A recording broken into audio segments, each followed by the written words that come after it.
Hello. Welcome back to Mik'd. Today is Monday, November 17th. Choo-choo! All aboard. All aboard. The Lane train is 6:02. Lane train is right on time. A lot of rumors swirling out there. A lot of conversations about the coaching search.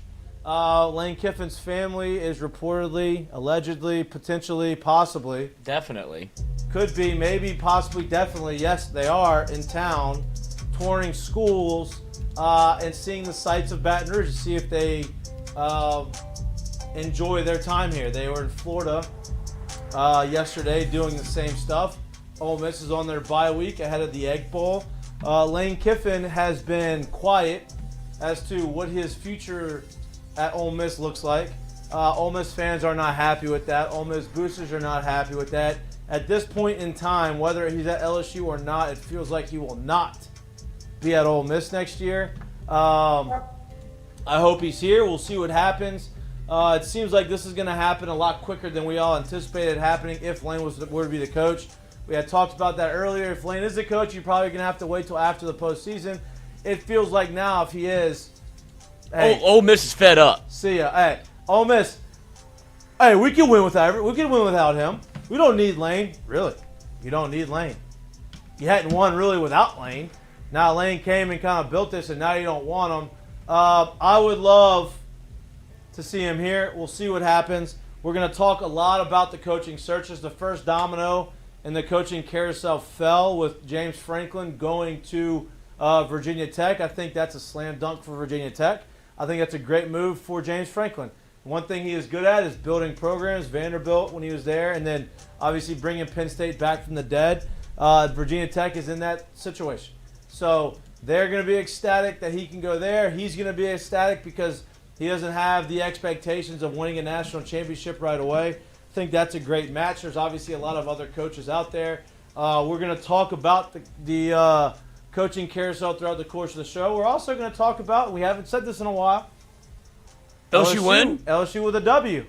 SEC win. They are 3-4 in the SEC now. Close game. They just pulled it off at the end against Arkansas. Did some good things, did some not so good things. But at the end of the day, they came home with a W.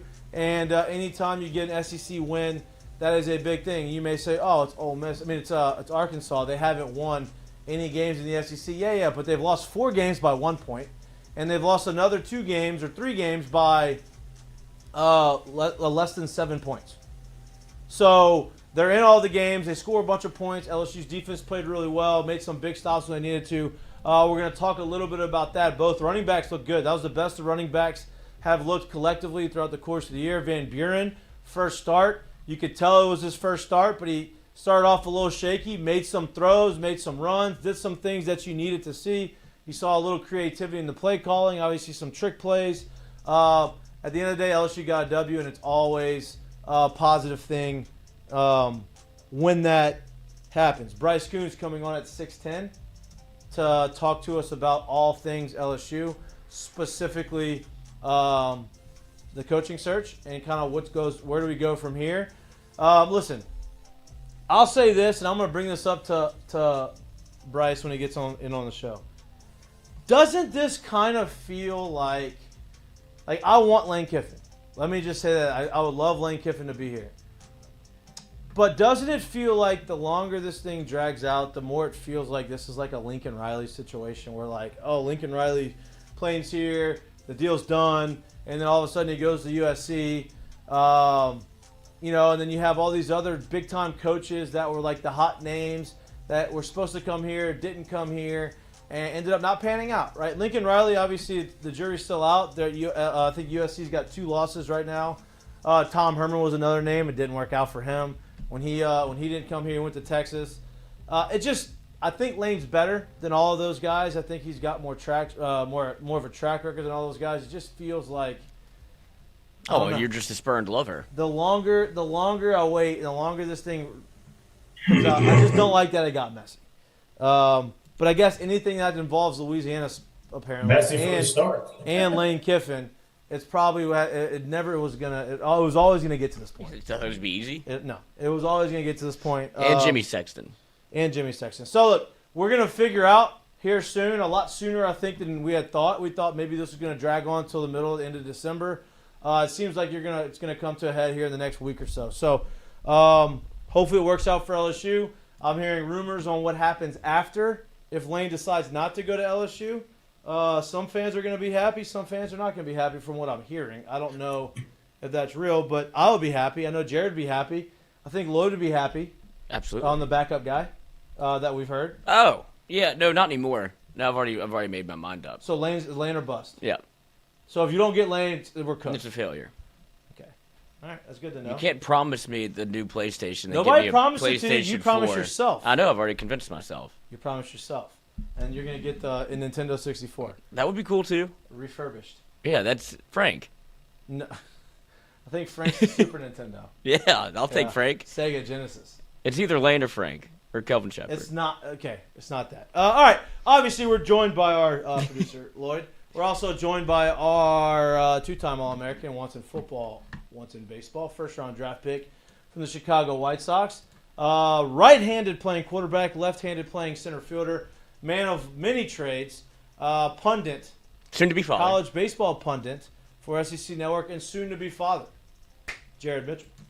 Jay Mitchell. I literally thought you said soon to be fired. I'm like, yo, no. No. Head coach. Wow, what a way to announce. Hey, sorry, Jerry, we're fucking done. Yeah, this is it. Last show. Yeah. Like, Hey, soon to be father. I have that authority. wow, what a guy. Yeah. But yeah, it's getting hot over there. Huh? It's like it's heating up when the weather's the temperature's supposed to be dropping, if you will, in Baton Rouge. I guess all this talk surrounding Lane. Yeah, it seems like maybe we may get a verdict sooner than what we expected to start this whole thing. Maybe they get an opportunity to get out ahead of the rest of the field and actually get it done before everything kind of gets really hot and heavy and, everybody's in the market or whatever. I don't know if I feel like it feels like the Lincoln Riley situation, but I do feel like if the decision isn't made soon, it doesn't feel great that all of this is kind of somewhat out there. Like, I put it like this. I think it's out there enough that when Ole Miss finishes playing their next game or the next time he does a press conference, he's going to get asked about this situation, which to me, that feels like that's a lot going on right now. It doesn't finish line for LSU. It feels like the decision is going to be made after this visit, right? Doesn't it feel that way? Like the family went to Florida, family came to LSU. They have an off week, so he's going to have a press conference in the next 2 days. So he's going to be up there, and he's already dodged them.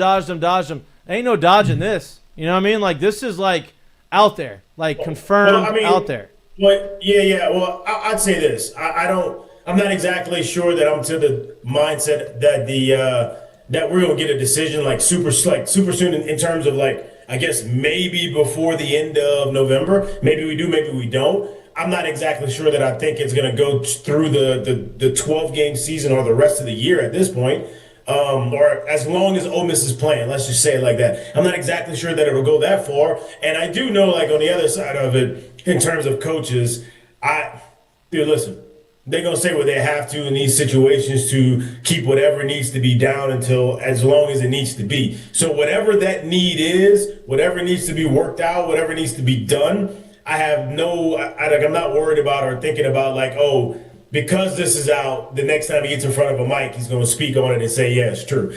That ain't right. I wish that's not how it goes. I think whatever they need to do behind scenes or whatever Ole Miss wants, if this is a thing and it's real, that will be all worked out before that comes to the forefront. I think that's what it is. Yeah, no, it's going to be an interesting week. 2 weeks, however long it takes for him to do this. The backup, what I was saying on the start of the show is I was told, now look, obviously all these are just rumors, right? People that may or may not know. There's some pictures floating around out there. No, I'm not talking about Lane. I'm talking about what I'm about to say. Okay. I'm talking about what I'm about to say. They say if Lane is the number one priority. If Lane does not come, it feels like the pivot after Lane is Drinkwitz. Oh, I thought you were going to say Ryan Clark. I didn't know where you were going with that. Yeah. I didn't know where you were going. Yeah. That's RC, and then Shepard will come and be to get the whole band back. I was about to say, I didn't know he was in the coaching search or whatever. No, it's news to me. He's probably on the committee. He's not. He's definitely got an opinion on it. Drinkwitz is the guy supposedly as the backup plan. I do not know if that's the case. I like Eli Drinkwitz. I am all for having him as a coach. I know a lot of people aren't as gung-ho about Eli Drinkwitz. I think he's done an unbelievable job in Missouri. He's going for his third straight 10-win season. And in that school, at that school where they're located, that's very hard to do. And he's doing it this year with his third-string quarterback at the end of the year. So he's kept them in there, and he's kept them relevant. And I had them losing yesterday or last week. Like I had them in a tough situation against Mississippi State, and they beat them 49-27. And obviously the defensive staff would stay. You would have Blake Baker was there, but their defense right now I think is top 10 in the country in scoring defense, or yards per game, whatever it is. But they're top 10 in something.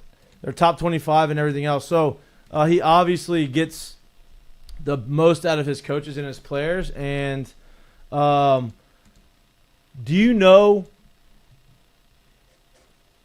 who their starting running back is? No, but Bryce Kuhn might know. He transferred from UL Monroe. Oh. He had 25 carries for 300 yards. Maybe. Against Mississippi. I guess LSU was set at the running back position. Well, they were. No, I'm not saying that they should have got him. I'm just saying he got a guy from ULM, and he's developed him, and he's gone. But we'll talk to Bryce about everything coaching search, everything LSU. He has great articles from On3 about the coaching search, about candidates. He's done a lot of research. Obviously, he's talked to a lot of people. He's very insightful on those articles. So go give him a read, on3.com. Bryce Kuhn, appreciate you, dude. Join the show as always. We don't have anything to talk about tonight. Yeah, I didn't know if I was going to have to join you from the hedges outside the Baton Rouge airport. Yeah. So that was your phone. That was. You took it from the flip phone, right? Like that was a camera. Yeah, from the that flip potato phone. that it got thrown out there. That was crazy. No, I literally just walked in the door from the airport. So that's. Oh, did you really? Yeah. So perfect. The plane is in the air as we talk right now. Talk to me about it. Lay it out to me. So, yeah. Let me see the time. How did the timeline go? I'm holding the information. Goodness. Yeah, we saw the pictures. Obviously, Lane's family was here touring schools.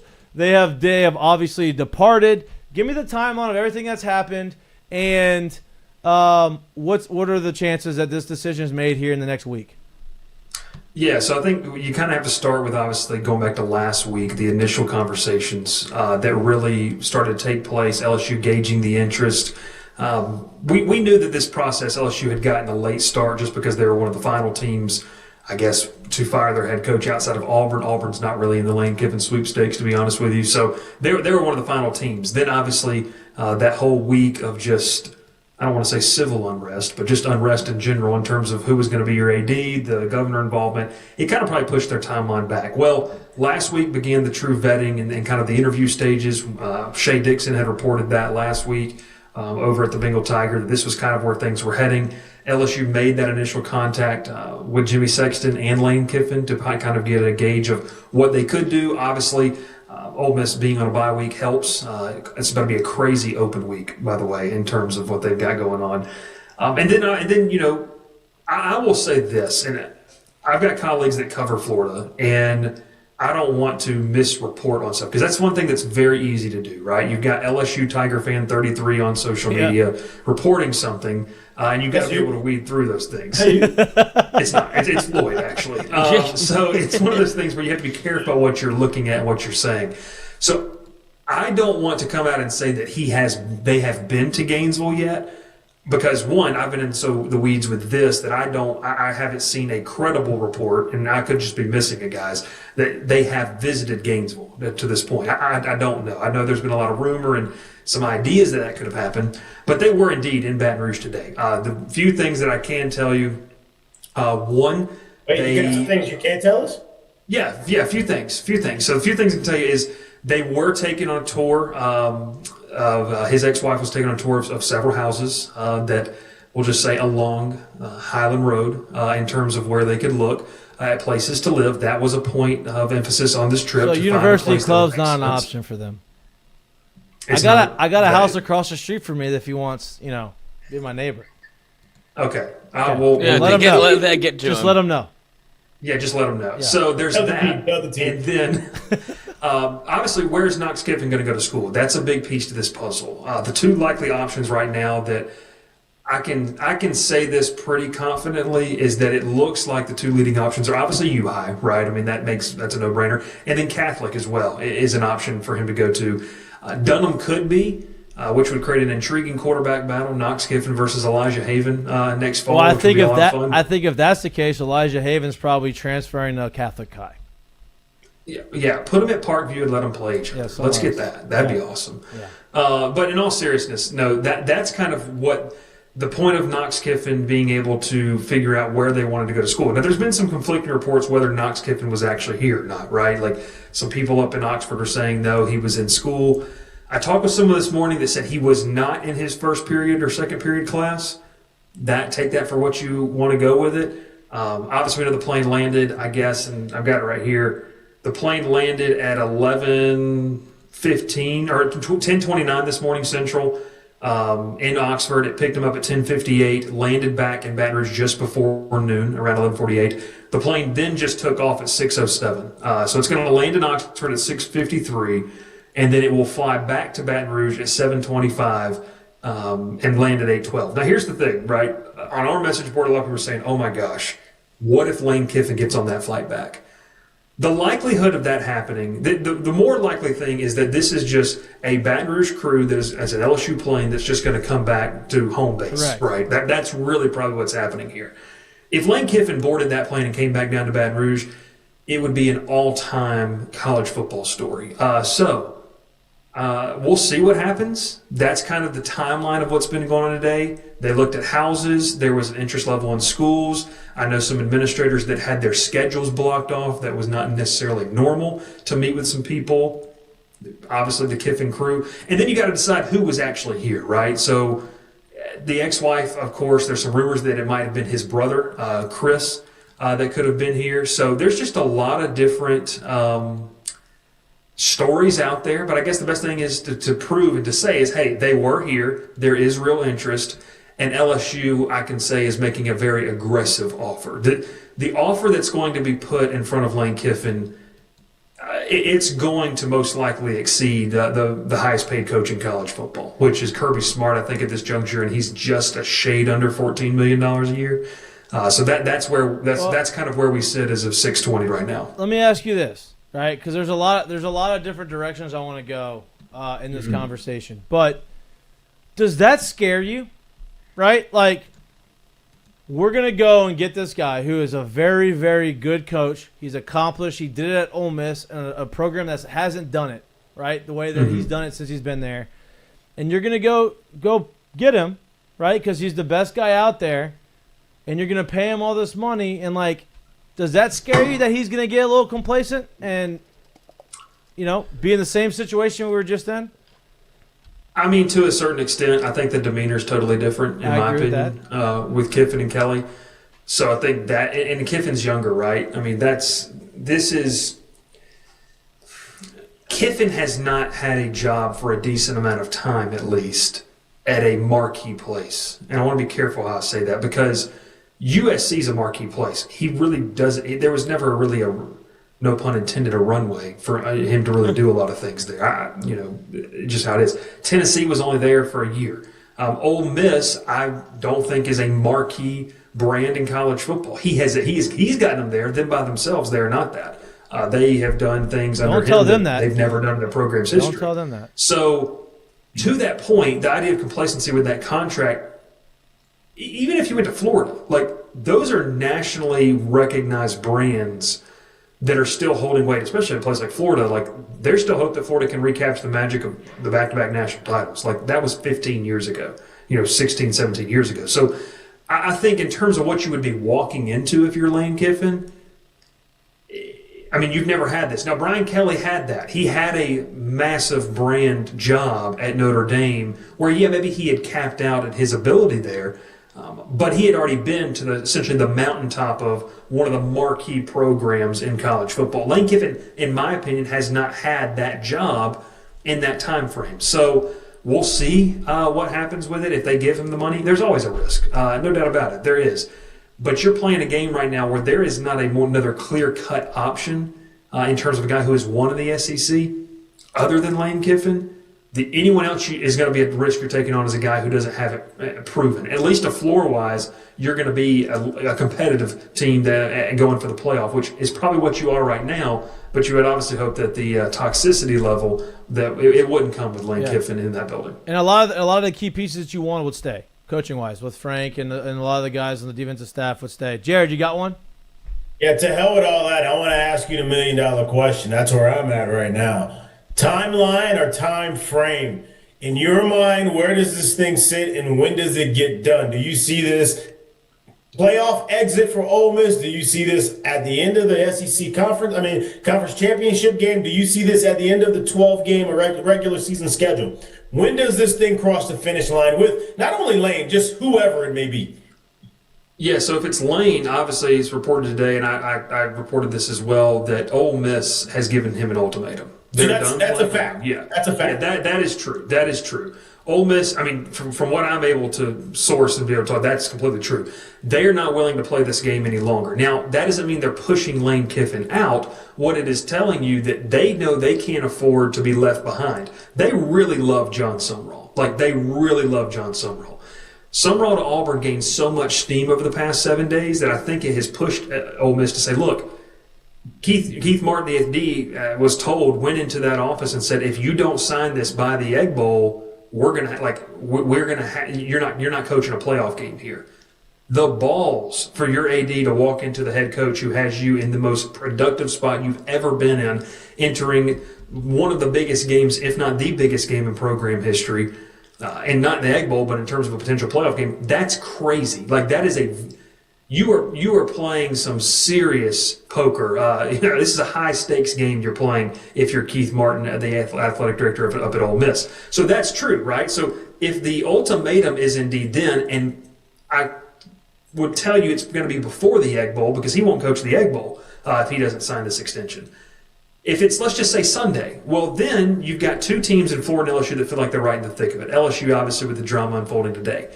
So hypothetically, Jared, you can have an answer as early as Monday morning of who your head coach is going to be. And it could be Lane Kiffin. And that concept is going to be absolutely crazy to wrap your head around, that you've got a playoff coach leaving before his team makes the playoff to go to another team.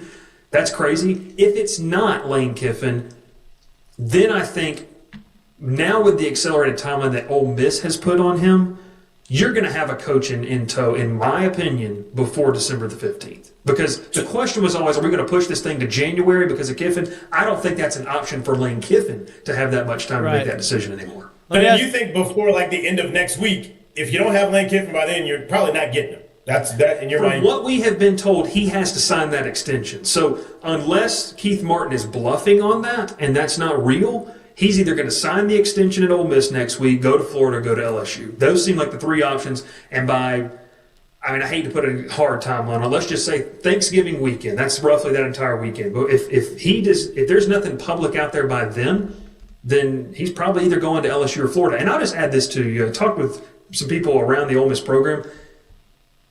There's a sense of like, it's going to be weird after all this if he tries to come back because of the way he has avoided some of the questions and how public this has been. So I'm not saying he's definitely leaving Ole Miss, but in the past 24 hours talking with people, if the percentage chance was 70% he was going to stay at Ole Miss, I think that's gone down to about 30% because it'd be a weird marriage. There's tension between that Ole Miss boosters athletic department and Lane Kiffin right now about how this has been handled. So let me ask you this. Now, I don't want to put the cart before the horse at all, right? But if Lane does make that move, and you said that Ole Miss likes John Sumrall, right?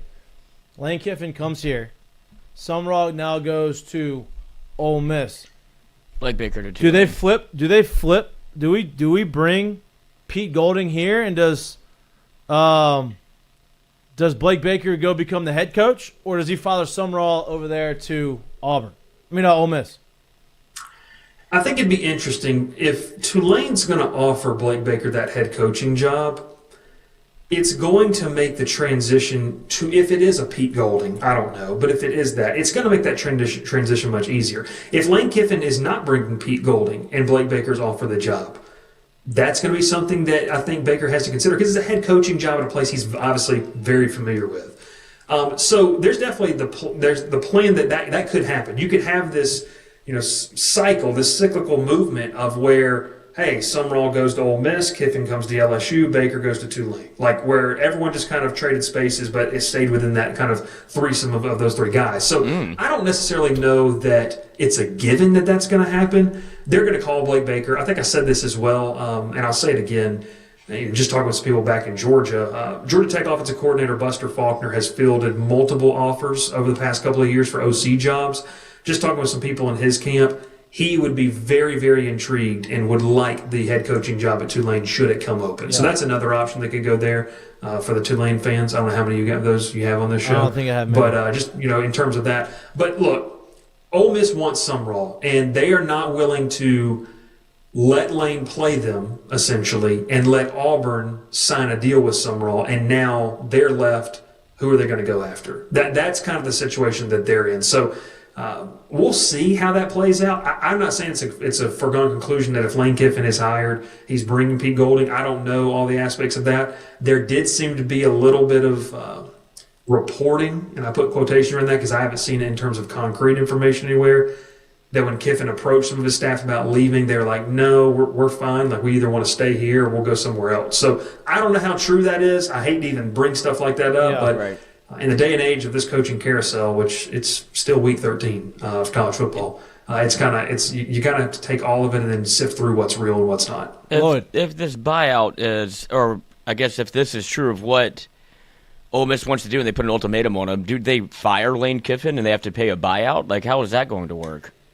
I don't think it is. I think it's just you let him walk, because I'm just going to be honest with you, Lloyd. This is a very interesting play by Ole Miss, and I'm not in the bit like you guys. You guys know me. Like I've said this multiple times. I think Mike, you introduced me on the show 2 or 3 weeks ago about this. I didn't grow up an LSU fan. There's no diehard LSU allegiances that I'm going to spill out when I come and talk on a show. But what in the world is Ole Miss doing here? Like I understand that they're trying to position themselves. But if you just pushed out your most successful head coach of all time to one of your rivals, that's a bold strategy. Like that is something. You better know exactly what you're doing. And so I'm not questioning the leadership over there. I understand why it had to be made. That's why I said earlier, is this a bluff? Like, to Jared's question, like, what if Lane just says, yeah, I'm not making that decision. What is Ole Miss going to do? Fire him? Right. So to that point, I don't know. It's a weird strategy by Ole Miss right now. They obviously hope it works out. I don't know if it will. Maybe it does, but I don't know. Putting pressure on your head coach to make a decision like that is why we've seen these scrambling flights come together. So I don't think they just fire him straight up. But what is your leverage over him? Oh, we're going to because the farther you take this thing, the more likely he's not to come back. That's what I would say. But maybe I will say they do feel wronged about his comments post game. About not having. He had the opportunity to uplift Ole Miss and instead kind of pointed the finger back and said, "Yeah, but it should be like that for every game." Which, to his credit, it should be. I don't disagree with it. Whatever your highest attended game is against Florida, and it's 68,000, LSU has an 11:45 kick with 5 wins, and they still outnumber you. That's where Lane Kiffin looks and goes, well, if I get that place right, there'll be 110,000 people every time. And I know, Jared, you got a question, and getting it right's not hard because you have a really good recruiting class that nobody's left, and they're waiting. If you hire Lane Kiffin, you get that plus some, I would imagine. I'll say this, and if you hire Lane Kiffin here, you will compete next year for a playoff spot. At the very least. I mean, I just think he's that good of an offensive mind. And I don't know who the personnel grouping is going to look like. Hey, you got to overhaul a lot of things. Players want to come and play for Lane Kiffin. No doubt. They love Lane Kiffin. They want to be around him. You're not going to have an issue, and to Jared's point earlier, like even if they would have had to wait till January, I just didn't think it makes some things more difficult. You got to work your way around some things. But if you get this, I want y'all to think about this. Come totally hypothetical. Cannot wait for Ole Miss fans to clip this and put it on a message board and say I said that this is definitely happening. Let's just play the hypothetical that next Monday Lane Kiffin agrees to a deal. He doesn't coach the Egg Bowl. He's LSU's head coach. You get to rock and roll into, I don't care, nobody's going to care what in the world happens that next Saturday night in Norman, by the way, if that happens. No one's going to care. You could just put Emil Picarella out there and it would just let him play and hang out. You have the opportunity to go through a full offseason with Lane Kiffin. Yep. Buddy, he's going to be able to recruit from Ole Miss. He's going to be able to recruit from the portal. He's going to be able to get his guys in here and make a plan, be able to scout the playoff when those guys get into the portal after their season's over. You are going to be in a crazy good position, in my opinion. So maybe look, guys, 3 years from now, Lane Kiffin gets hired and it just looks like it was an ultimate disaster. I don't know. I just think that the floor is so high with him as your head coach at a place like LSU. I think it's worth, to your other question, Mikey, I think it's worth the money. And that might sound crazy, but we're dealing with people who have money. I don't know about y'all, but I can't comprehend that type of money we're talking about. No. Jared, you got a question? Yeah, I do have a question. So I guess whether it's Lane and or said other coach, whoever it could possibly be, do you think that there is a high desire to have this next head coach be an offensive-minded guy? Simply because thinking about it that way, at least you have that side of the ball taken care of for the foreseeable future, and you can always hire that defensive side in to kind of make sure you keep ushering that thing correctly. I would say yes, but that's kind of what Brian Kelly thought he had that first couple of years with Mike Denbrock, right? And then he loses Mike Denbrock, Joe Sloan's elevated, he goes and fixes the defensive side of football, then the offense is really bad. I think in total, there is just an instant identity offensively. I just think that is so important. And a lot of the guys that I've written about, heck, I wrote about North Texas's Eric Morris today. I don't think he's a candidate for the LSU job. I just think he's an intriguing option. If my favorite guy out there. 5 or 6 guys off your list, said no. It's just when you're at a place like LSU and you can bring instant identity to one side of the football, it alleviates so much. It alleviates pressure in recruiting because guys like a Lane Kiffin, good God, I almost said Hugh Freeze, but Lane Kiffin, and other guys, they just bring instant success, an instant foundation of success. Now, to what ceiling is that? That can obviously vary. But you don't have to question anything. When you go and recruit, you know exactly what you're looking for. A guy like Lane Kiffin is so good with mixing and matching his personnel, I don't even think you'd have to have your A-plus team in year one at LSU. That's how good I think he is offensively. So I think there is an instance of what we've seen offensively the past 2 years with the lack of a run game, and truthfully just the last 4 years. You haven't been able to run the football outside of Jaden Daniels. The lack of that, they so desperately want to lean that way. And I'm not against it either. I think it's a smart idea, and you feel like you can recruit well enough in this state, especially with that D-line class they've got coming in, to be able to build relationships, keep some guys in tow, and build a defense, even if Blake Baker's not the guy going forward. Now, let me ask you this. Now, we're talking as if Lane Kiffin's a done deal. Obviously, far from done, right? Nothing's been signed. These are all we know they're in town. All this kind of stuff. If Lane decides he's not coming to LSU, where's the pivot? Or who's the pivot? Well, you saw the latest betting odds had Kenny Dillingham. Yeah. See, I was told that Drinkwitz is pretty high up on that list as the next guy.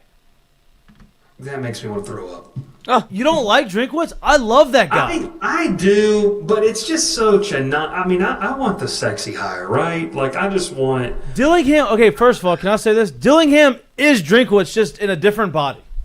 What's the body that's the problem? He's a corny too. Yeah. And Drinkwitz has done it the last 3 years. He'll be 10 wins again. And he's winning in Missouri. Yeah. Winning at Missouri, doesn't have the resources. I like him. I think this players like playing for him. I have no problem with Drinkwitz. I would obviously rather I don't Lane. have a problem with it. It just wouldn't fire up the fan base. But you know what? Good God. It wouldn't fire. Can I say this? You know what? And you don't know this because it was before your time here. You know what didn't fire up the fan base? Nick Saban. When they hired Nick Saban, the fan base was not fired up for that. That's fair. That's fair. We don't know, right? I mean, look, it's probably just more of a personal preference.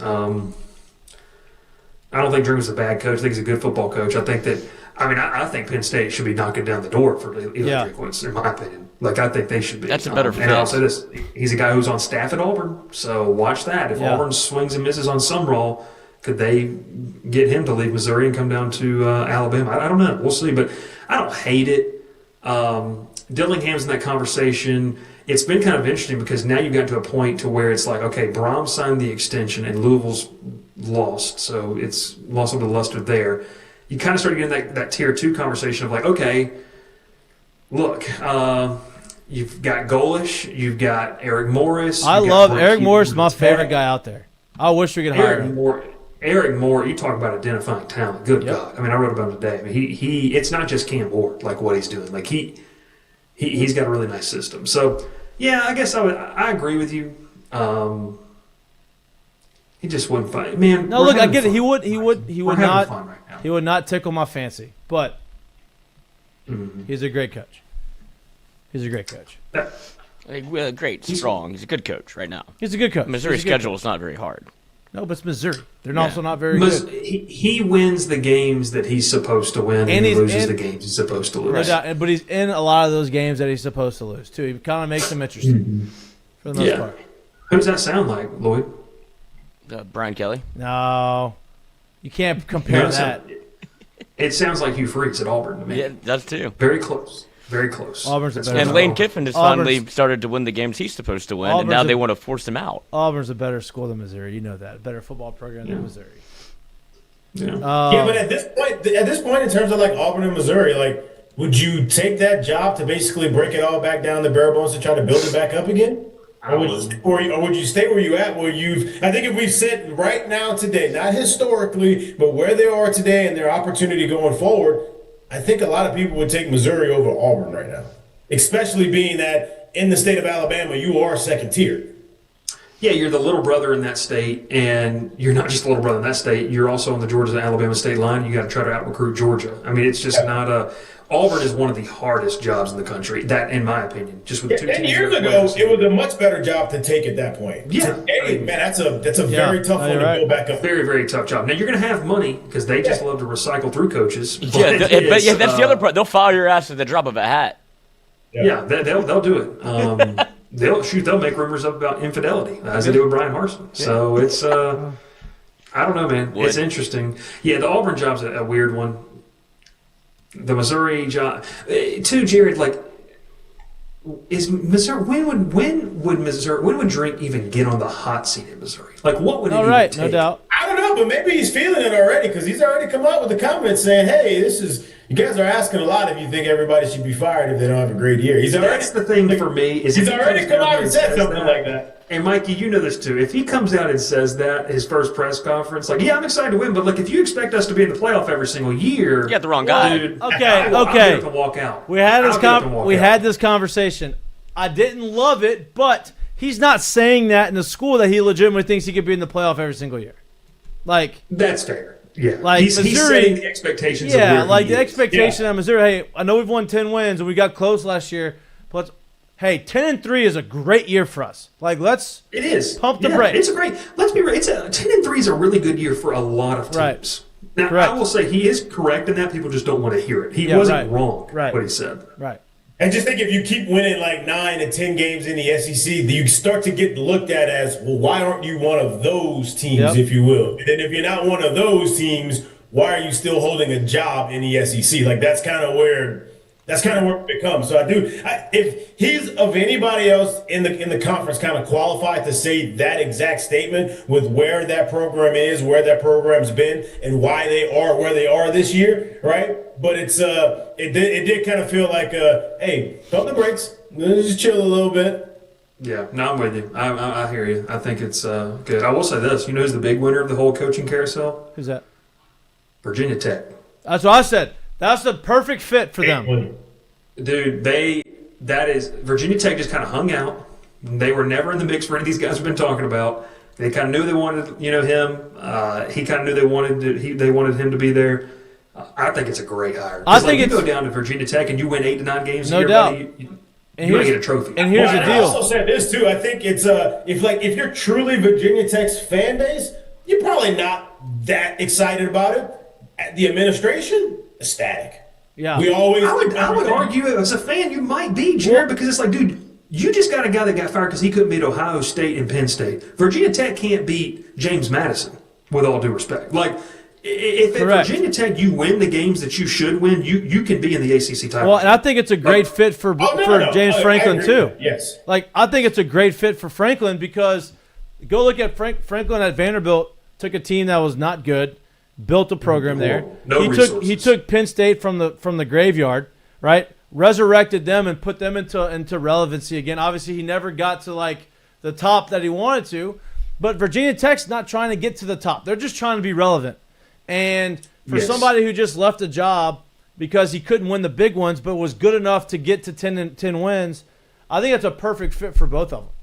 Well, so that's the semifinal last year. Yeah, right. Yeah, agree. But that's why I argue, and that's why I said what I said in terms of a fan base. If you show them 7, they want 8. If you show them 8, they want 9. If you show them 9, they want 10. So the fan base, yes, they want to be able to beat James Madison and be in the ACC championship. But truly, do they believe that, hey, we can win a national championship? Probably not right now. But if you keep winning ACC championships, they will. Right. If you keep finding yourself in that opportunity, they will. My point is, present day right now, I think the fan base is like good, not great, happy, not ecstatic. Correct. I think the administration is like home run, slam dunk, couldn't be better. This is awesome. We have a high floor now. Yeah. We'll move Very forward. true. Very true. It's going to take, to your point, probably 3 or 4 years of winning A+ games to get to that point. I know hindsight, looking at the 30K view is not for a lot of fans to be able to have the opportunity to do that. He's brought you to a great point, and you got to be realistic about what Virginia Tech is. But to your point, I mean, after 3 years of going 9-4 with a bowl win, they're going to be like, okay, so why can't we win that 10th game? Yeah, right. But in the grand scheme of things, it's like, hey, that's a great conversation to be having at a place like Virginia Tech. Correct. So, yeah, I agree with you. And based off of all the other candidates and based off all the other options, like, that's the best you're going to be able – because right now Virginia Tech isn't a destination that one of these big coaches is going to want to go to, right? You're going to either have to go take a chance on a guy who has not had no head coaching experience or go get a guy who's had success but just couldn't win the big ones. So I think – like you said, I think in 3 years, if he's not winning more, if he's winning 8, 9 games, and after that, they're going to start looking at it. But I think right now, like I'm with you. I think it was a great hire for him and for them. 3 years of James Franklin, then 3 years of Brian Kelly. They'll go get him. No. Well, and that's the other part of it. Drugs. That's the other part of it. Penn State. It's a perfect fit. They just navigated right through this thing, huh? $49 million buyout. They negotiated it down to 9 after this contract with Virginia Tech. Doesn't seem like LSU is going to get that lucky with Brian Kelly taking I'm another waiting job. for the announcement that Brian Kelly is going to be the head coach at Penn State. Mm-hmm. That's what I'm waiting for. How great would that be? Or UCLA. You ever seen that clip? I know it went on social media when, like, how Brian Kelly would introduce himself and it's like a surfer guy getting interviewed. Yep. He's like, that was definitely going to be Brian Kelly out there on the West Coast. Like, it's crazy. No doubt. All right, Bryce, so before I let you go, timeline of this thing. So obviously Lane's here. He's back there. They're on the off week. Do you think this could potentially happen before Monday, or do you think Monday is probably, like, of next week is probably the earliest that you could see anything happen with Lane Kiffin?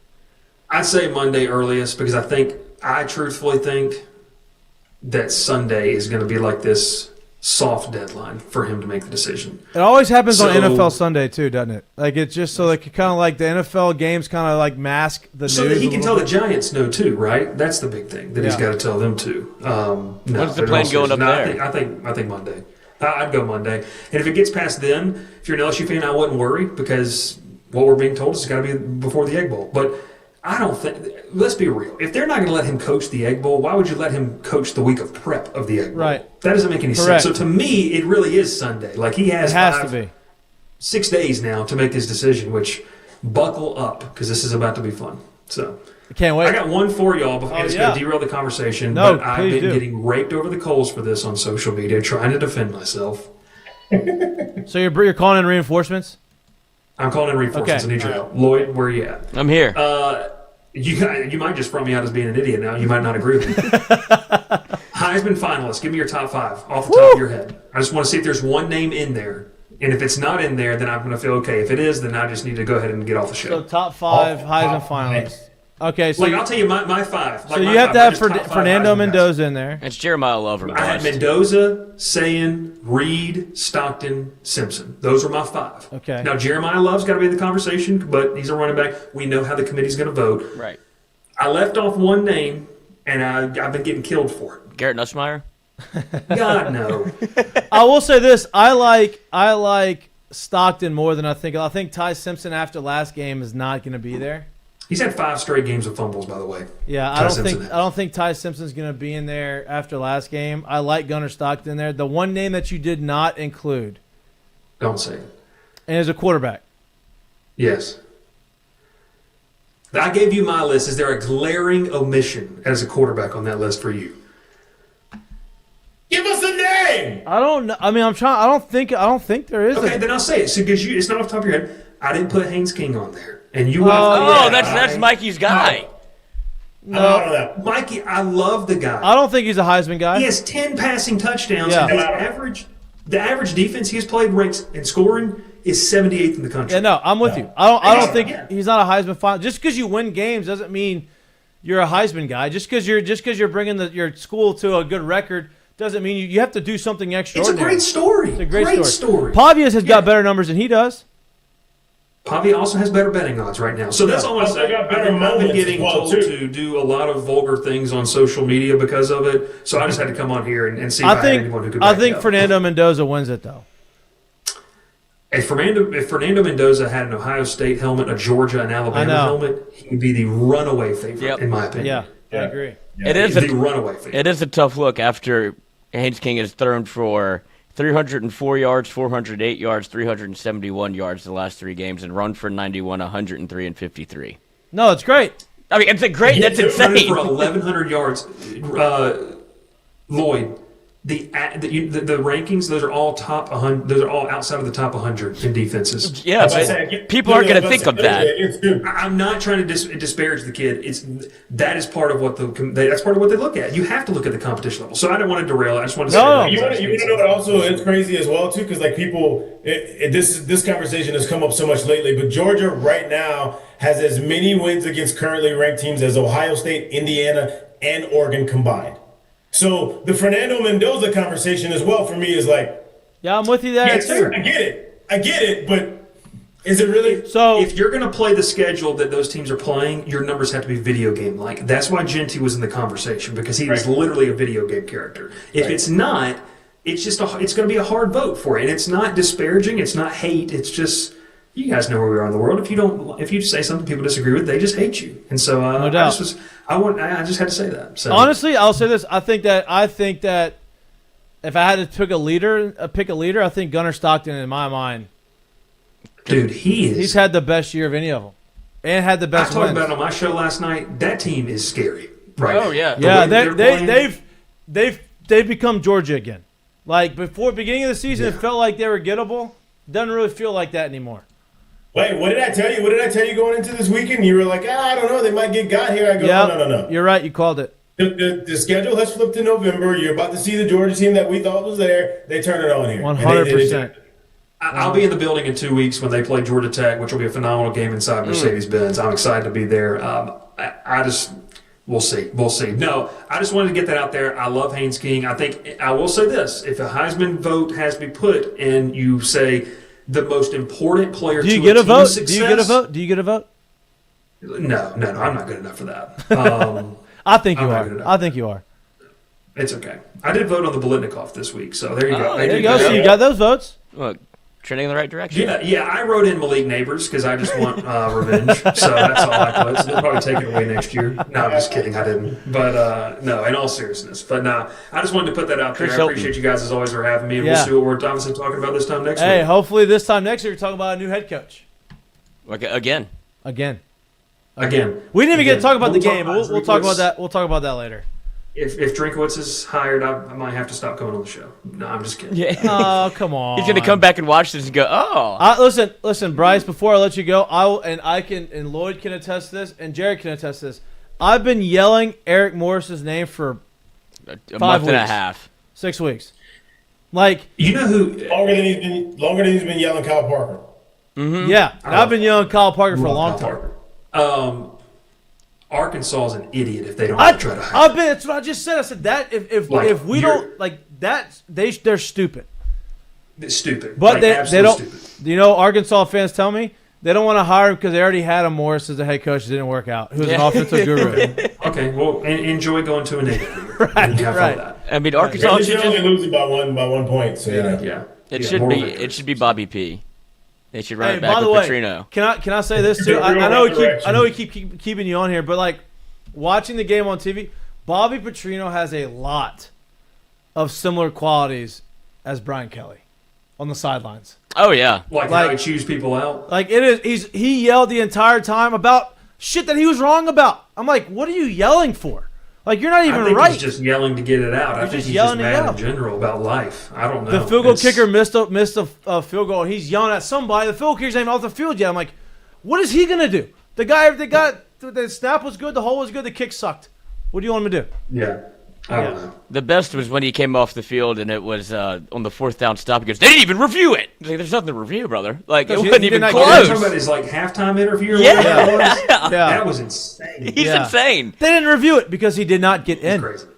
Yeah. All right, And LSU has met the Arkansas quota stupid on if they don't go reviews. hire Aaron Morris. I agree. Yeah. I've been saying that for I know LSU's not. It's gonna suck, but I love that guy. Yeah. Yeah. He's just in that tweener part, I think, No doubt. Mikey, where it's like he doesn't have enough for you to justify him being like a top level SEC head coach. It would be a massive risk. Yeah. But it's like he might be. Do you take a chance? And that's why I kind of wrote about it. And that's like when- if the list goes down, like I would look at him. And that's when, the rumors of the Saban thing, Saban's going to come and hire Eric Morris as the head coach in waiting and be the offensive coordinator for 3 years. I'm like, this sounds amazing, but that's not going to happen. You know? No, Nick Saban wants Lane Kiffin to be the head coach at LSU. Yes. Okay. He definitely does. I would love that. Yeah. Okay, we'll see what happens. There you go. Where See what does happens. Jimmy Hey, Sexton want him to go is the only thing that matters. Yeah, Jimmy Sexton wants him to go wherever he's going to get paid. the Jimmy most. Sexton and Nick Saban have Aligned before. aligned before, and they both understand what the LSU job is Yes, they do. compared to the other jobs. That's the best way to put it. That's why Nick So- Saban blocked him from being the offensive coordinator at LSU because he knew that Ed Orgeron was going to flame out and Lane Kiffin was going to be the head coach. And we're not. I know you don't have time for this, but Ed's going to be back, right? Yeah, Ed's going Lane can bring. to be the defensive line coordinator. Oh, my God. You know that, right? Y'all know So you're that. going to have Kevin Peoples All and right, Ed I've got one Orgeron. more thing, and then I literally have to go. It's senior night in Tiger Stadium, right? Yep. Brian Kelly has the chance to do the funniest thing in the world. Walk his son out. Listen, if you're watching right now, I know you're just about to get a massive buyout. I will pay to see that happen. That would be unbelievable. Unbelievable. It would be the If that perfect happens. ending. Can I ask you, how is his son still like? Is he showing on the up? team? Yeah, he's on the team. Well, he's tweeting. He's crashing out on Twitter. Yeah, he's like going off on Twitter at Megan making money. He's aggressive on Twitter with some people, but yeah, no, he's on the team. Wow. So If I'm Blake Baker, you're starting middle linebacker. Wait, so brother. what's going to happen? What's going to Gotta get happen? exposed. like, okay, we all had senior nights in some form or fashion. Oh my God, You're sitting there that's a like, great story to think Here about. comes Kinsell Kelly, escorted by his father Brian. I mean, Ooh, what's I would going to pay for happen that. there? Wow. He's probably not going to walk. He's not going to walk. He's not going to walk. He's going to take himself off the team before then. Here's both sides of the coin here. Maybe that's why he blew up on Twitter the other day, so Yeah. he could get kicked off the team. One, it's your kid's scene. You only get one of these. But you just got this program. These people hate you. Do you think So Brian it's Kelly like- actually loves his kids that much though? Like, No, but I think he loves attention that much. He would love to do that. Like he Boy, just with an immediate no. No, he doesn't. Yeah, and he saw it in his what a great thing to think about though. That like is. seriously. It is. I mean, but is. Brian Kelly would do it because he doesn't feel anything. Like he wouldn't care. and he would think First it's funny. of all, you don't know that he doesn't feel anything because you don't. He wrote about one of his kids, and he goes, "And I got a third somewhere." You don't. Jared's like, this wouldn't happen on the SEC network. I just love when Lloyd gets in like speculatory mode, but he puts it off as like straight fact. Like, it's Brian Kelly had this conversation last night. Well, you know, Brian doesn't really care about anything. What? Brian hates his children, actually. So, yeah. How can you say that? You can't say that. I think I would respect him more if he did do it. Oh my God. If he did it, I top would. coach of all time. Yeah. No doubt about it. I'm not planning on going to the game, but if I find out he is doing that, I kind of want to show up at the game. Get him a game ball and a flower. Would his wife be out there too? That would be wild. I think it's best we just stop right there. Yeah, I'm gonna let you go before we don't want to get you in trouble. You get in trouble loud on the show. I'm sorry. Let you go before Lloyd keeps going. That's what Lloyd gets us in trouble. Bryce, y'all Nobody knows who I am. Look at my camera. It could be anybody. Bryce, I appreciate you. I appreciate you. If you hear anything over the course of the week, don't be shy. Shoot us a text. I'm looking for those tickets for you too. By the way, I actually have some texts out for you. He was good at senior night. And I'm assuming you want all 5 next to each other. Yeah. I'll have my media pass. I've got family coming in. We're going to take the daughter to the game. Okay. So, yeah. All right. Nice. I'll let you know. Awesome. Appreciate you, fellas. Yep. Thanks. Appreciate you. She had a BK for me. What a wild. What a great thing to bring up. What a great thing to walk off the show. He always does that, actually. Right Good before he goes job. off, he goes, I got one thing for you, not to derail it. And then it's a conversation that we could have had the entire time. Yeah. I thought his son was going off on Twitter because he was not part of the team anymore. No, Kenzel Kelly is still out there. He's Going off on Megan, making money and actually kind of a weird way, like in his DMs, and she's like, I'll post them. I Like, don't care. Okay, like what did I say? And then he makes a point. She's like, I'm confused, actually. Yeah, as to what just this crashed, means. and then he deleted all of them. Of course he did. Crashed out. I didn't see any of that. Yeah, I saw none of that. Oh, dude, it was a wild like I mean, it's just been 7 hours. Twitter's been awesome, Twitter has been amazing in this whole situation. and it could be awful because, I mean, when you go down the list, it was what Jimbo Fisher is your next head coach. Well, that's okay. So that Lane Kiffin. I think this has more teeth to it than the other ones, but Jimbo, Lincoln Riley, Tom Herman, all these coaches who are the top names in this whole deal. LSU gets left at the altar. You don't, or they were never a real Mm-hmm. in the top 2. You know what I mean? Like, I don't think this is the same. I don't. I think this is a different situation. But I know if Andrew, my brother-in-law, is watching, he's going to laugh because I told him, hey, Lincoln Riley is the guy. Planes landed in Baton Rouge. He's the guy. And then 24 hours later, he's the guy in USC. Yeah. So, I think this is different. I do. I think there's a lot more teeth to this. I think this is more realistic. Ole Miss is crashing out. I'm keeping Florida's my hopes. First of all, I think the Ole Miss of Florida Twitter is Florida. I think is a little delusional in their situation. Why do they think of them? Look, he They're could go still to Florida. remembering the Tim Tebow days, I And, believe, like, and the Steve Spurrier. Spurrier days. Urban Meyer was an absolute lunatic. Like, I get it, you won, but it's been. Yeah. I don't hold Florida in a blue blood realm. Should I? Am I wrong? You're close to wrong. But it's I think they are as borderline, Right. as borderline as it gets. Yeah, not slam think about dunk, it, right? You go through the Spurrier days. I get it. It wasn't as recent, but you go through Spurrier days and the Urban Meyer days right after, and you have those 2 back-to-back national championships, and you have the Heisman trophies that go there as well. Think of it this way. All right, I'll put it this way. Here's a better way to put it. If you don't have 2019, do you see yourself that much different than Florida right now? Well, that's a very good argument. Look, a national championship is a lot to take away. I'm just saying. That's a good argument. And look, they're way more on the cusp than you think they are. it's just their national championship has 17 years ago, right? It's been almost 2 decades since they won a national championship. Well, they won one after us, so that's what I'm saying. Like, if you don't have 19, could you No, correct. definitively? I'm with you. If you don't have 19, it's the same situation. But you do. But you do. Right. Okay, so then if you think we're here, then how can you say they're not a blue blood? If you think we are the top job, Oh, I didn't say they're not blue blood. I know you didn't. Lloyd just did. My point is, if you think they're not, if you think we are the top job that's out there, then how on earth can you say they're not a blue blood when all they don't have is that 1 year? There's 1 year that separates them from what we've done over the past 25, 30 years, if you will. Yeah, and I don't know. Maybe even longer. I don't know what their records were. When did Urban leave Florida? Not long after Tim Tebow, right? Like 2010? Like maybe 2 years or so. 2011? What if he comes back to Florida? Wow. Well, an all-time. He left in 2010, yeah. And he went to Ohio State. And then Jacksonville, obviously not the greatest ending. To a storybook career, really. Like, what a guy. Yeah. So, okay, so I'm going through these things, right? So, Urban left in 2010, right? Yep. After that season. The year after that, they went 7-6, and they went 11-2, 4-8, 7-5, 10-4, 9-4, 4-7, 10-3, 11-2, 18-19, pretty solid. Then 8-4, 6-7, 6-7, 5-7, 8-5, 3-7. So, over the last 10 years since Urban left, they've had like 5 losing seasons. Right. LSU's had 1. Never. 2020 was 2020 500. Mm-hmm. 500. Yeah, so it's obviously fallen off a little bit. Yeah, that's all. Because I mean, there was a time in my life where Florida was like the big bad wolf. It wasn't Alabama.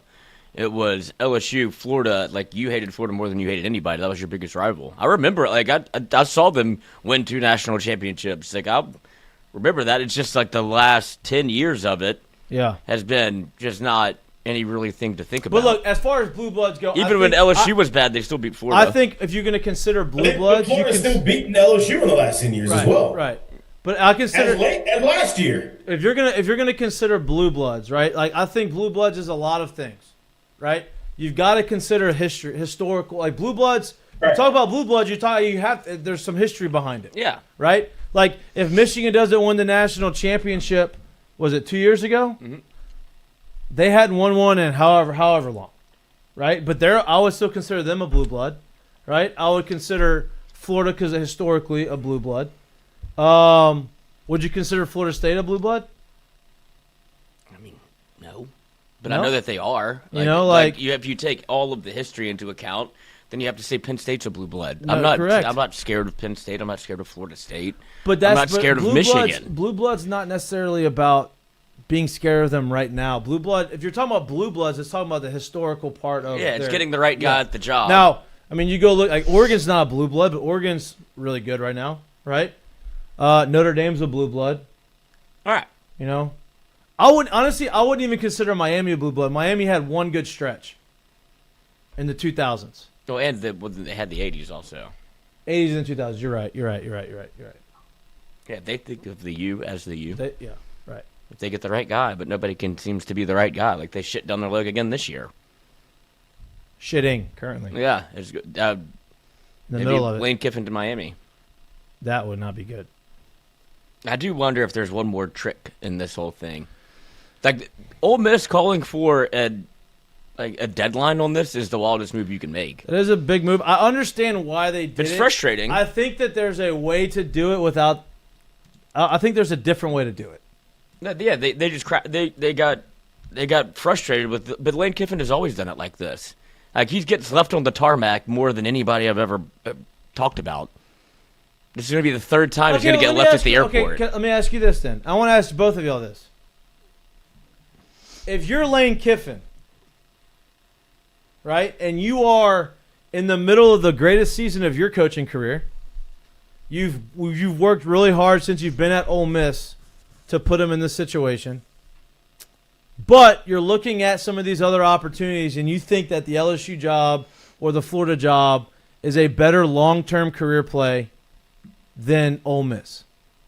You feel good.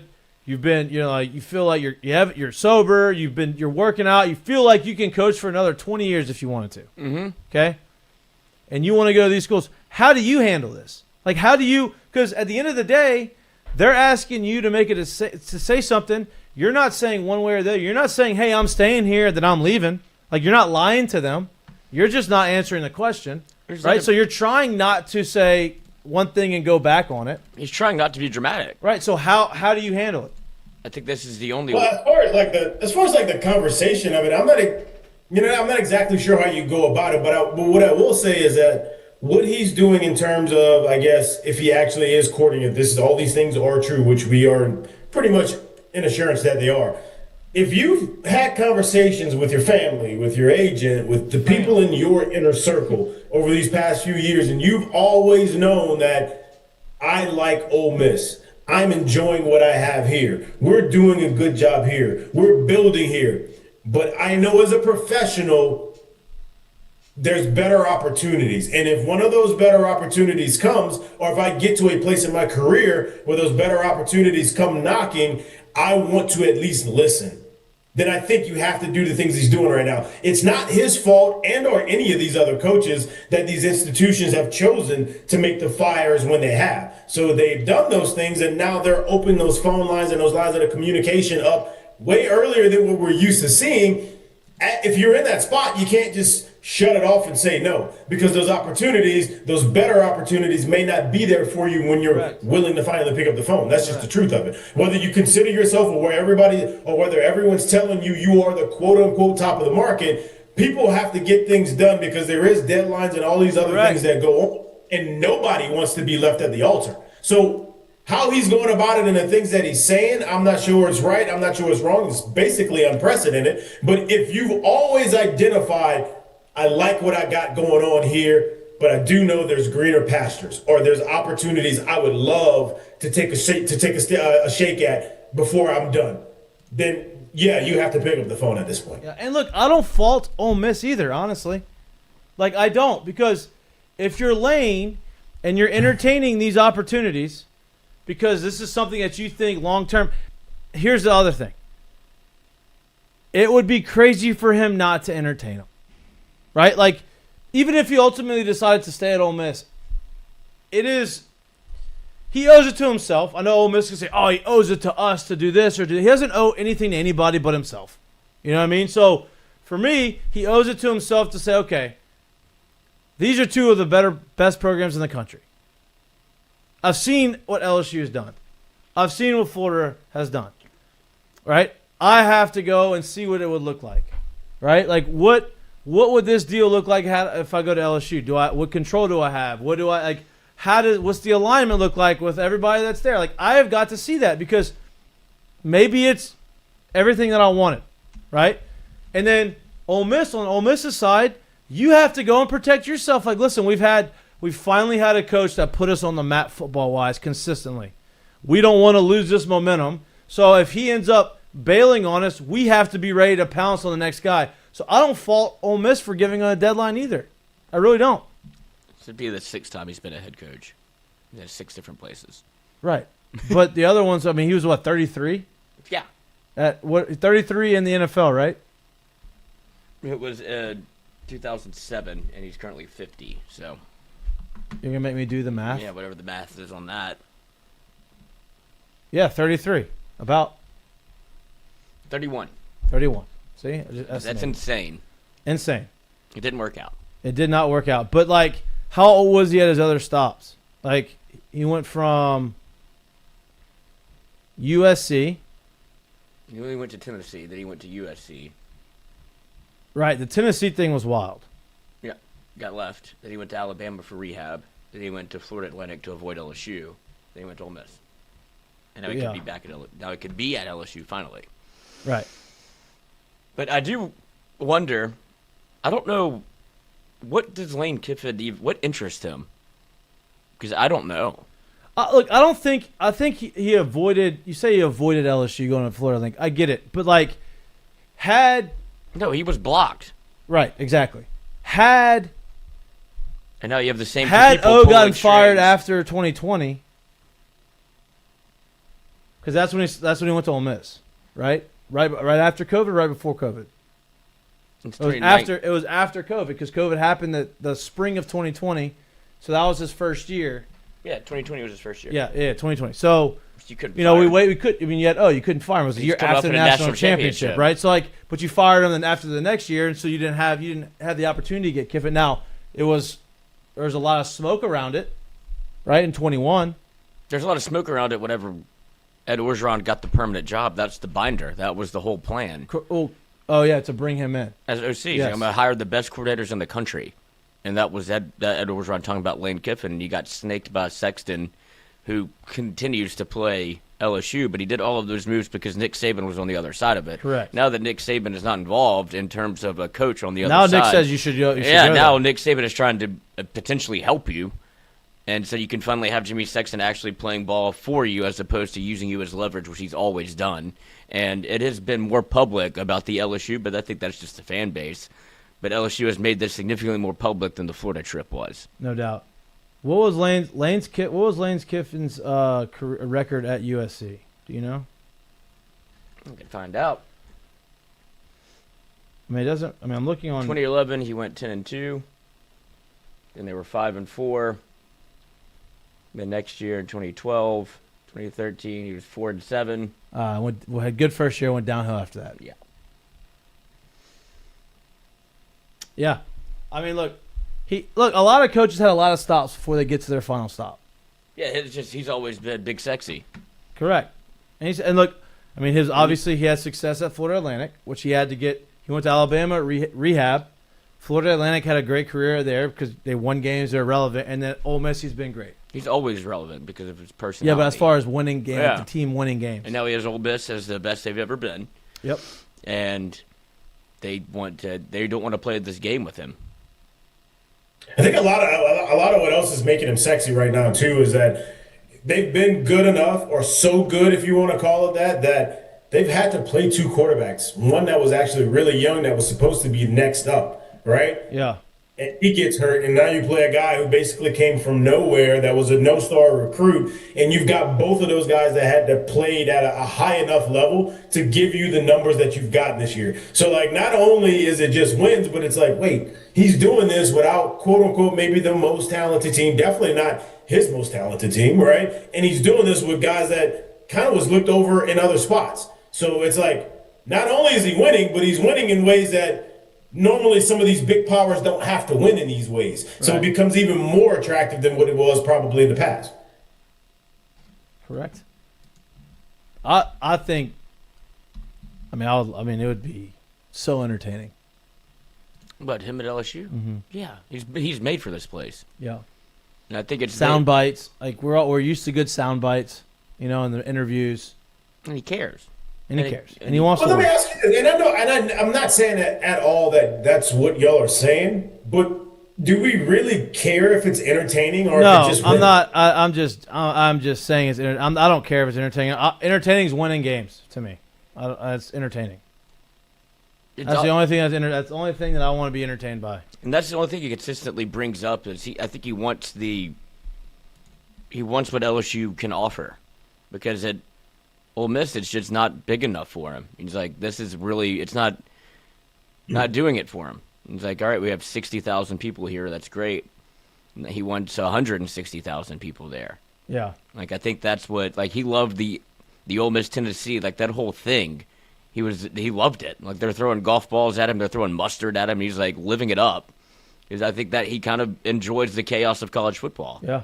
I think, yeah, maybe there's part of him. I don't think he hates it, but I do think he understands that, hey, who I am and how I go about myself and how the relationship that I grow with players, you give me that kind of a resource, those kind of things backing the program that I'm going to run.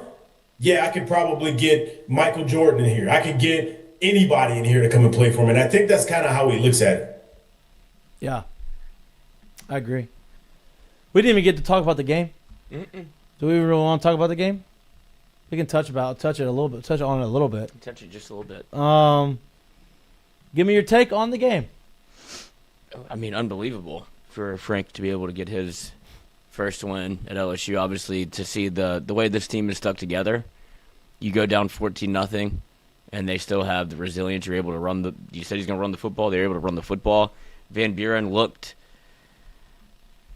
sketchy at the beginning. Just looked like it was his first start. Settled in. Yeah, like I think it was more to take away from it, where it was. There became, and before all of this, there was like a legitimate, I think, contingency still around. If Frank Wilson wins out, do you give him the job? Because you see how much he cares. You see how much the players want to play for him. And they will say something. That's usually what happened with Ed Orgeron, where you take into account the player mindset because they will rally for Frank. I've never seen a player walk in during a coach's press conference and give him a hug and a kiss. Like Brian Kelly wasn't getting any of that. So it was fun to watch LSU football be competitive again. Yeah, no doubt. And look, I will say this. Like, they ran for 155 yards, right? Obviously, football's weird. I mean, college football's weird, and they take into account sacks. They had more rushing yards than the 155. First time in a long time, I feel like we've led time of possession by double digits. Like, that's, to me, a good thing. Like, was it perfect? No. Did we leave some points out there? Sure. Did we give up a couple more big plays than you wanted to? Of course. But you also made some big plays. Fourth down stops, turnovers. You did not turn the ball over, I believe, right? We did not turn the ball over offensively. No, except for the block punt. Yeah, that's the other thing that I don't know what has happened to. Special teams has disappeared. Yeah, they were good, and now they're bad. And then Burrell got hurt on his kickoff. I don't know why they. The ball out of bounds. I don't know why they started doing that again when Burrell can put it out the back, but yeah, they started doing the coffin corner lane. I mean, Les Miles kick that only gets you in trouble, and so that was, I guess, if they I don't know, it got us in a lot of good spots back in the day. Y'all could execute it.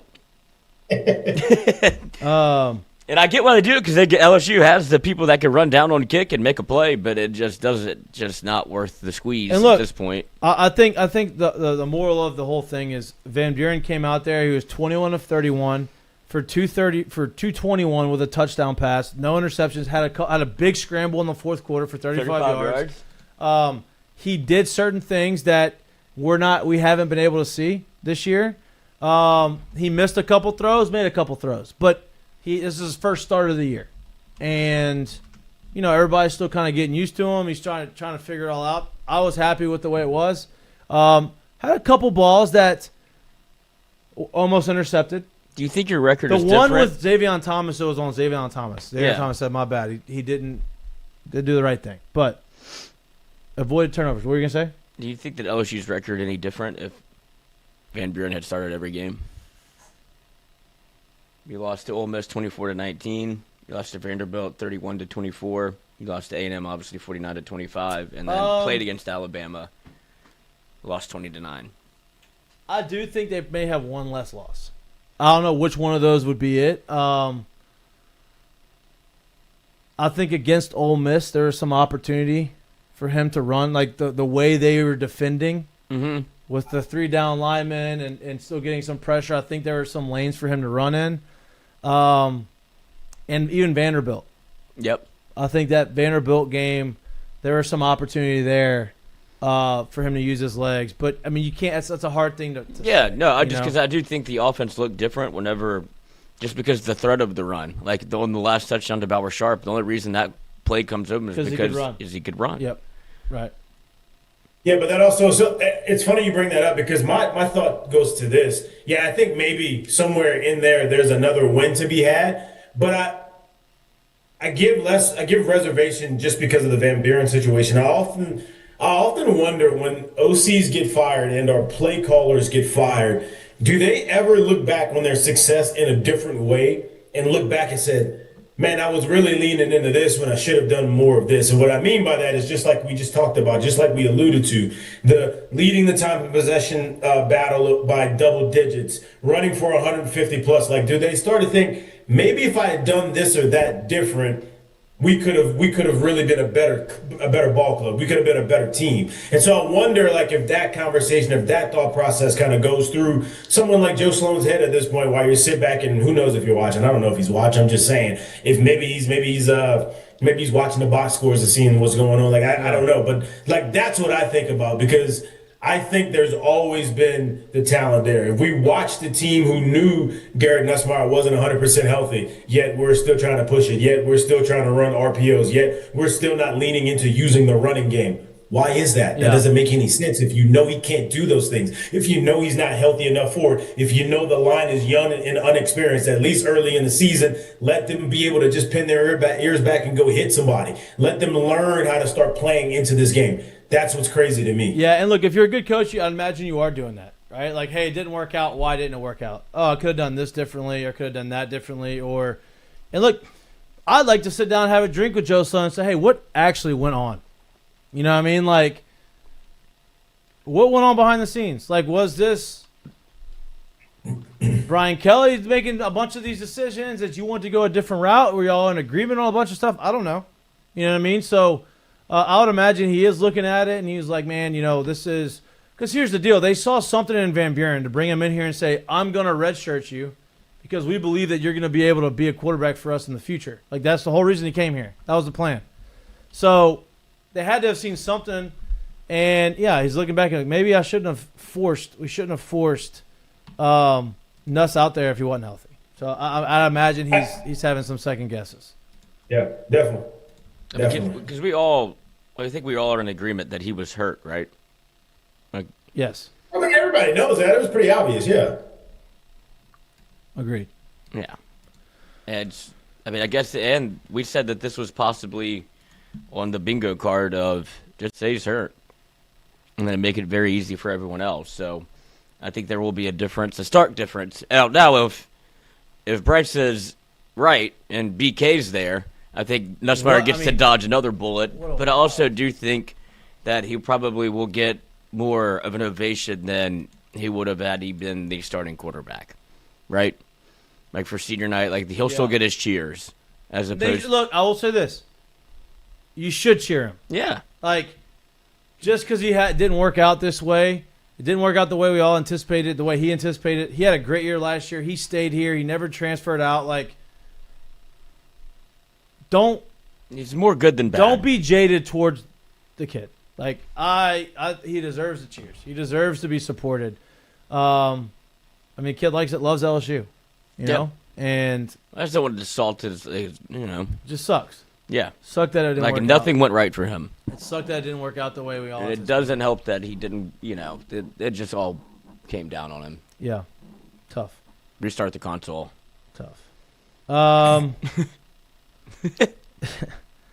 right.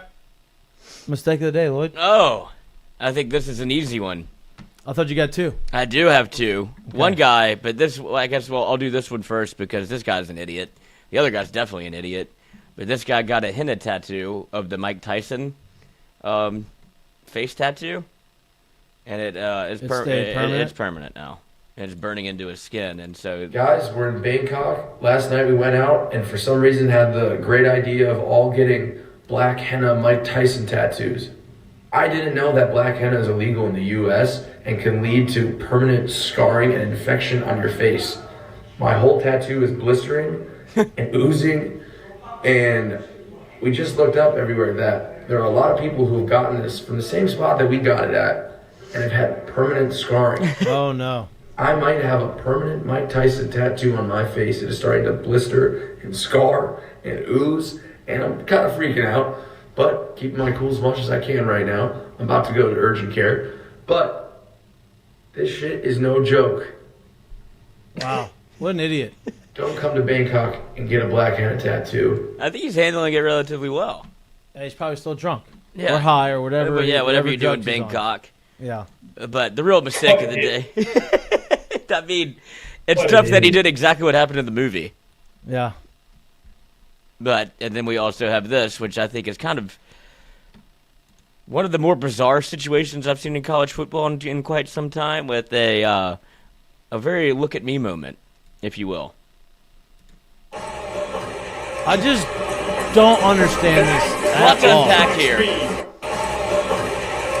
Like, elbow out, and then turns around like it was his. And honestly, he yelled at the guy that he didn't even hit. Yeah, you held the wrong one. He hit the wrong guy. Aggressive. Like, intentionally was waiting for that. Yeah. You're walking through a crowd of 3 football players in the middle of the game, going right there. What do you think's going to happen? And where are you going? That's my question. Where are you going? What an idiot. That's trash. That's trash. Ain't nothing else to say about that. That's just trash. What an idiot. No room for that in anybody's college stadium anywhere. Well, because then he turns back around and just follows him. Like I don't even care if he kept walking. Like, you literally see him extend arms. Yeah. Like, that's trash. It's trash. Seeking contact. George Pickens and CeeDee Lamb both started the first possession of the game on the bench. Nice. Nice little college suspension right there. Now they're back in. There we go. Yeah, a little college suspension. We got to set the culture, okay? We're not going to be doing all this nonsense out here. What you think happened? You think they went out somewhere in Vegas last night? Yeah, Well, missed curfew. Missed curfew. All right, you got curtain call. Lloyd? Oh, my curtain call is to Frank Wilson. First up. First dub, and just the reaction. He gave LSU something to play for. I don't think the battle for the Golden Boot is something that LSU particularly has been gotta have it. I think he just wanted to beat Arkansas. It wasn't so much about the trophy, but he gave them something to play for and instilled in them this is important. And look, can I expound on that? Sure. A lot of people on Twitter are talking about it shows you how far the program has fallen to act and celebrate that way after you won a meaningless game. I think that's bullshit.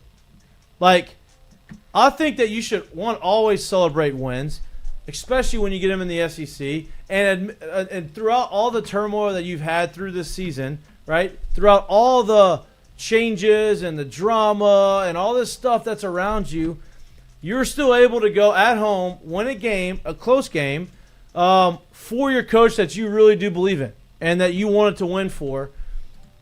The minute we stop celebrating wins, the minute that you really should start worrying about the culture of the school. I think it's a pretty stupid statement on people saying that you shouldn't sell. That has nothing to do with the actual place of the organization, if you will, of the institution, if you will, right now. That's Frank Wilson's first win as the head coach at LSU. That deserves to be celebrated. Correct. And a season where things have not gone the way you've wanted them to go does not mean that LSU's fallen off the face of the map. Does not mean that LSU is no longer a title contending type of university. But it does mean that that's a monumental moment in Frank Wilson's career, and it should be celebrated just like that. And I don't care if it was against Tinker Talk Tech or against Arkansas. It doesn't really matter who you're playing, man. That's a special day, a special moment for someone like him who has given a lot of his time, money, effort, thoughts, anything, sleep, everything that goes into who he is and what he does. He's given a lot of that to LSU, and he gets to be the head coach, the head man at this point. Celebrate that. Yeah, 100%. It shows that they care about him too. 100%. And that's a special. That. Yeah, you want that reaction from your guys. You want them to celebrate with each other. You want them to want to win. That matters. You know what I mean? Who cares? Honestly, I think that's more commendable of them celebrating in a season that's basically dead than them celebrating if they're 10-1. Yeah. You know what I mean? We're still playing for something. That creates more character than that's Frank. Then it's easy to celebrate when you're winning. When you struggle and you win, you should be able to celebrate. I think that's a bad take on whoever says that. Well, yeah, because I think a lot of it was not even LSU. I think there are some that are why are they fired up? The season's lost. That's on you, buddy. They're still playing for something. 100%. Would you rather them not do this? 100%. Probably the same type of person too that wanted to rush the field against a nobody win if they got one of those. But now they'll say this from that side of it. It's probably the same type of person. Yeah, I hate that take so much. Because I'd love, I was in there and I'd love to see them go sprint over and go grab the boot because you could tell that was that's what was drilled into him. I know we're not playing for everything that we thought we were going to play for this year. And honestly, but right now, this is what we're playing. We got something that we can go win and have something to bring home and keep in the state. That was the most energy I've seen them play with all year. The most time they celebrated together, it looked good. Looked great. That's what I'm saying. I think if it wasn't all of the smoke that's going on right now, I do think that there's a version of, if it's not the people on the team, there are some that are man, it's gonna be hard to make Frank walk away from this because he changed the culture immediately. Yeah, they weren't doing this shit at any point under Brian Kelly. Jared, you got a? I know the guy. I know the guy that Tiger along the Shorts. same line. I'm gonna give Lloyd a little bit of time to kind of go ahead and cue this thing up. But my curtain call goes to celebrating as well. Look, and a man who was on the back nine of his career, and a man who has been much maligned as a starter, and a man who has kind of gone place from place and just immediately be beloved by the fan base, by the team, by the locker room, by the media, and everywhere he goes. I kind of give my curtain call to Jameis Winston. And if you didn't know, Jameis Winston got the start in New York this past week after the firing of Brian Daboll, after the injury of Jackson Dart.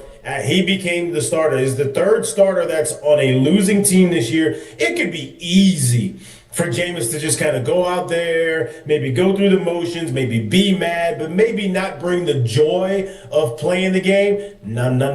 Jameis Winston is playing for the New York Giants, the place where the Harlem Shake was birthed and originated, and Jameis scored a touchdown, and he let you know that he remembered the dance, and it was incredible.